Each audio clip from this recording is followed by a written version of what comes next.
সেমিফাইনালে উঠে নিঃসন্দেহে দারুণ কিছুই করতে চেয়েছিলেন রশিদ খানের দল, কিন্তু সেটা হয়নি। দক্ষিণ আফ্রিকার বিপক্ষে তিনিদানে টসে জিতে ব্যাটিংয়ে নেমে 11 ওভার 5 ওভারে মাত্র 56 রানে অল আউট হয় আফগানিস্তান। টি-20তে যা আফগানিস্তানের সর্বনিম্ন সংগ্রহ। উইকেট যতই কঠিন হোক, এত কম রান কি জেতা যায়? 8.5 ওভারে এই রান তাড়া করতে দক্ষিণ আফ্রিকা।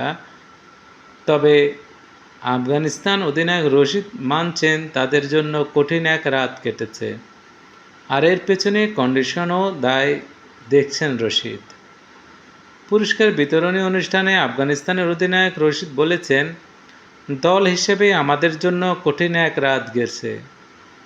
আমরা এর চেয়ে ভালো করতে পারতাম, কিন্তু কন্ডিশন আমাদের সেটা করতে দেয়নি।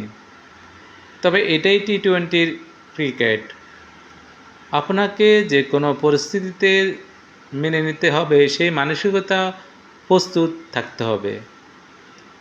আফগানিস্তানের সেমিফাইনাল খেলার আগে কেমন সময় পার করে এসেছে সেটি সামাজিক যোগাযোগ মাধ্যমে এক্স-এ করা এক পোস্টে বলেছেন ইংল্যান্ডের সাবেক অধিনায়ক মাইকেল ভন সেন্ট ভিনসেন্টে সোমবার রাতে জিতে বিশ্বকাপের সেমিফাইনালে উঠেছে আফগানিস্তান।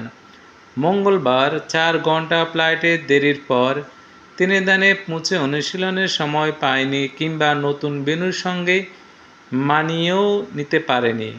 খেলোয়াড়দের প্রতি সম্মানের প্রকট অভাব।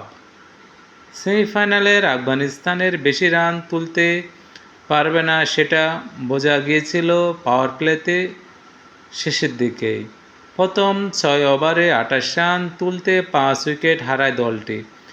এরপর তারা ঘুরে দাঁড়াতে পারেনি। রশিদও দায় দেখছেন ব্যাটিংয়ের। আমার মনে হয় আমরা ব্যাটিংটা ভালো করিনি। ব্যাটিং নিয়ে কিছু কাজ করতে হবে, বিশেষ করে মিডল অর্ডার কীভাবে খেলাটাকে গভীর নিতে পারে সেইটার দিকে নজর দিতে হবে। যেটা বলেছিলাম, অনেক কিছু শিখতে পেরেছি। আমরা দারুণ কিছু অর্জন করেছি। কঠোর পরিশ্রম করে আমরা আবার ফিরব। বিশেষ করে ব্যাটিং বিভাগ নিয়ে খাটতে হবে। এবারে টি-20 বিশ্বকাপে করার মতো অনেক কিছুই আছে আফগানিস্তানের। গ্রুপ পর্বে উগান্ডা ও পাপুয়া নিউগিনির বিপক্ষে বড় ব্যবধানে প্রত্যাশিত জয় অর্জন করে। এর সঙ্গে নিউজিল্যান্ডের মতো দলকে 75 রানে গুটিয়ে 84 রানে জয় তুলে নেয় দলটি। এরপর সুপার 8-এ অস্ট্রেলিয়াকে হারিয়ে রশিদ বিশ্বকাপের পারফরম্যান্স নিয়ে বলেছেন, আমাদের পেশাদাররা দারুণ বোলিং করেছে, এর কারণেই আমরা এই টুর্নামেন্টে সফলতা পেয়েছি। ভালো শুরুটা প্রয়োজন।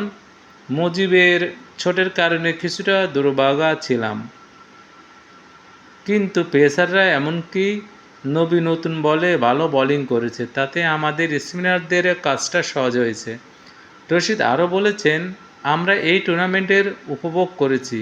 টুর্নামেন্টের আগে যদি কেউ আমাদের বলতো তোমরা সেমিফাইনাল খেলবে, সেখানে দক্ষিণ আফ্রিকার মতো শীর্ষ কোনো দলের বিপক্ষে হেরে যাবে, আমরা তা ভালোভাবে গ্রহণ করতাম। এটা মাত্র শুরু। যে কোনো দলকে হারানোর বিশ্বাস আমাদের আছে। আমাদের শুধু প্রতিক্রিয়া ঠিক রাখতে হবে। এটা আমাদের জন্য দারুণ শেখার অভিজ্ঞতা ছিল। এই টুর্নামেন্ট থেকে আমরা বিশ্বাস পেয়েছি, আমরা জানি আমাদের সামর্থ্য আছে। এখন শুধু কঠিন পরিস্থিতি, চাপের মুহূর্তগুলো সামলাতে হবে।